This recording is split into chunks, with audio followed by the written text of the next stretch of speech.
and nutrition system. The system is chemical and pesticide-free and can prioritize food grown for taste, color, and nutritional value rather than shelf life or its ability to sustain mass production. InFarm's co-founder, Osnat Mikhaili, says each farming unit is its own individual ecosystem, creating the exact environment plants need to flourish. Because the company's concept of vertical farming is on a small but infinitely expandable scale, we could potentially see this idea pop up in customer-facing city locations such as grocery stores, restaurants, shopping malls, and schools, enabling the end customer to actually pick the produce themselves. No word yet if the company plans to test this concept in the U.S. I'm Kathy Isom, Southeast AgNet. Ocala's information station, 1370 WOCA. Ocala.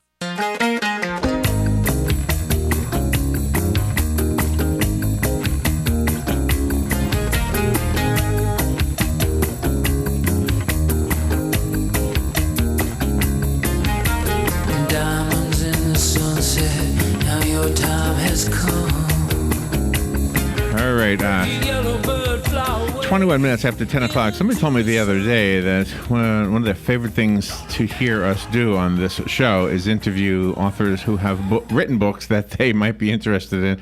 I have a feeling you're going to like this one. Drew Yanno is on the phone. His credentials are pretty eclectic. He's done a lot of different things. His book is called The Smart One. It's a thriller novel. He himself is an attorney.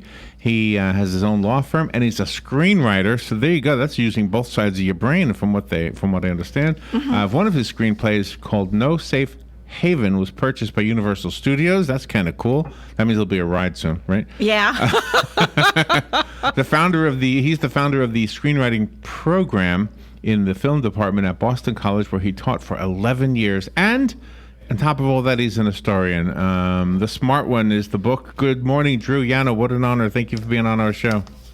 It's my honor, Larry. Thank you very much. Yeah, this is Robin is a quicker read than I am, so I haven't even gotten a third of the way into it. But this is a book that holds your attention. Yeah, that's what you hope for when you write it, is that you grab a hold of the reader, in those first few pages, and just take them along for a ride. And that, as I said, that was my intention. So I'm glad to hear that people respond that way. It is the part of it. I know this is going to sound weird that I thought of this. When I was watching an interview with Gene Wilder, after he died, they showed an old interview, and apparently he had wanted to be a serious actor, but he just had this face that made him funny, and I guess it was Mel Brooks. Is that the guy? Mm-hmm. Yes. Who told him, well, you just have to accept your identity, and the book deals with identity, and I was questioning. I wonder how. Maybe I don't appear the way the way I think people envision. You know what I mean? So that's part of what the book explores, which is kind of cool. It definitely does. It's people say it's the theme, and theme is this elusive thing when you write it. You cannot set out to write a book and say, this is going to be my theme and I'm going to write this book. It almost never happens that way. It emerges after all your rewrites, and then you realize, oh, okay, that's why I like this idea. That's what prompted me to write this. Really? Because this was in there. Yeah, it's self-discovery, to be honest with you. And we do the same thing, I think, with titles. If I introduce you as Drew Yanno, the attorney, people will automatically have a thought about you. If I say this is Drew Yanno, the screenwriter, all of a sudden you're an artsy-fartsy person, right? and then a historian, you're a professor. I could introduce you anyway, and your identity is you're suddenly labeled. Yep, that's exactly right, and we explore that in the book, but it's true. That's how we are in life, right? If we are what we do or what we say we do, and people form their perceptions around that, and we form the same perceptions of ourselves based on that, but the book kind of goes a little deeper than that, and that's what intrigued me to write it. And in your book, it's a person seeing himself, but then it is also from the point of view as the way others see the character. Yeah, it's the first time I think he really has to grasp how he's seen and what it's done with his life, and that's all in the context of the overall mystery, which is, what I attempted to do. I really wanted to have as a screenwriter, I loved subplots and anything beneath the character, and I really wanted that in this. And so you're absolutely right, Robin. That's that's what happens in the book. Did your work as an attorney sort of give you any insight, psychological insight into us people in general, in order to create the characters? That's a great question. I don't know. I think lawyers have their own psychological issues. So we're not that good at figuring out anybody else's. But what it does do is, when you go to law school and you practice law, you learn. I like to say you learn how the world works. So, obviously I brought that to the table when I wrote this, and if you know from reading it, this guy goes off the grid, or tries to. Yeah. And the law is involved in this. There seems to be some sort of connection to the police, possibly. So I had to think all along the way, okay, would this really happen? Could it happen like this? And, I even had to consult some people who were more familiar with the criminal law than I was. But, yep, you do bring that part to any story you tell. So I was fortunate to have that background. As the author, you are the god of your characters, and I often wonder if God doesn't do the same thing to us. I mean, in real life, He put us into these impossible tasks and help and kind of watch how we get out of the problems we get into, or maybe we put ourselves into them. I don't know. Well, that describes the best stories, whether they're films or books.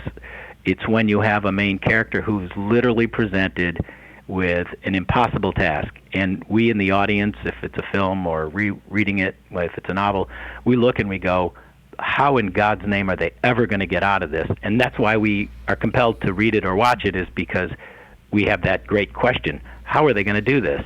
And the greater the odds, the better the story. And that's what's really subliminal about your book, is you have that drive in there. And so many people in real life, they come across something, and if they can't take care of it in the first 90 seconds, they're just going to give it up. But you've got that marvelous thing called drive, and the reader doesn't even realize that it's affecting them.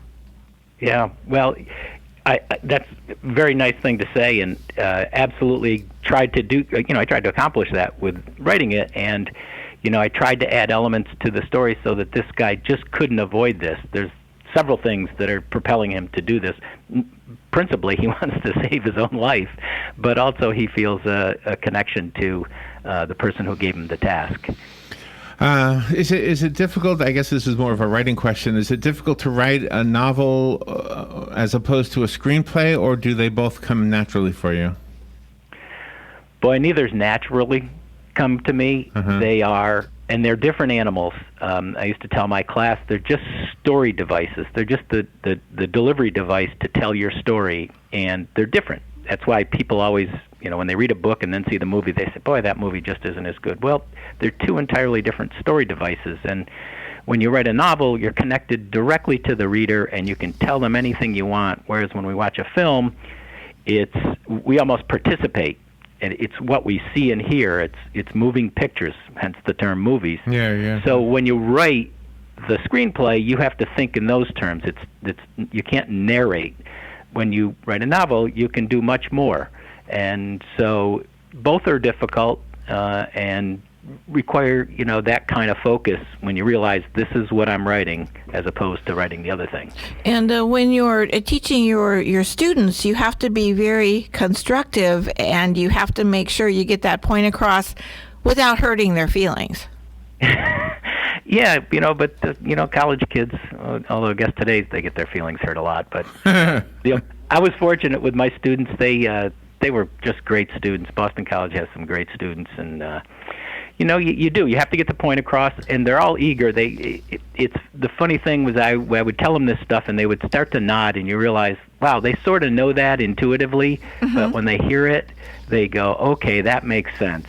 And that's pretty good in an educational setting. Wow, very amazing. The smart one is the book. Drew Yanno is the author. I have a copy of it. If you want the copy that was sent to me, you are welcome to call in right now and claim it. It'll be waiting for you on Patsy's desk. The rest of us have to go buy it. So let's find out from Drew. Do you have a website we can go to? Yep, my name, drewyanno.com, DREWYANNO, and there's links to Amazon and Barnes & Noble, and you go to Indie Books, which will get you to Indie Books. And, I like to say everywhere books are sold, but, boy, I don't know where books are sold anymore. There's only about 3 stores left. And It's really hard to get shelf space, so I can't guarantee you walk into the bookstore you'll see it, but they'll order it for you. I guarantee they'll do that. Well, I did find that on Amazon, and you're getting great ratings, so that's good news. Thank you so much, Drew. Thank you for being on with us today. Thanks, Larry. Thanks, Robin. I really appreciate it. Okay, we'll be right back. About the Senate GOP health care bill to repeal and replace Obamacare, its vote pushed off till after the July 4th recess. And they're making some changes to the bill to try to get enough support on board that this thing might pass during the month of July. Some of those changes, more funding to treat opioid addiction.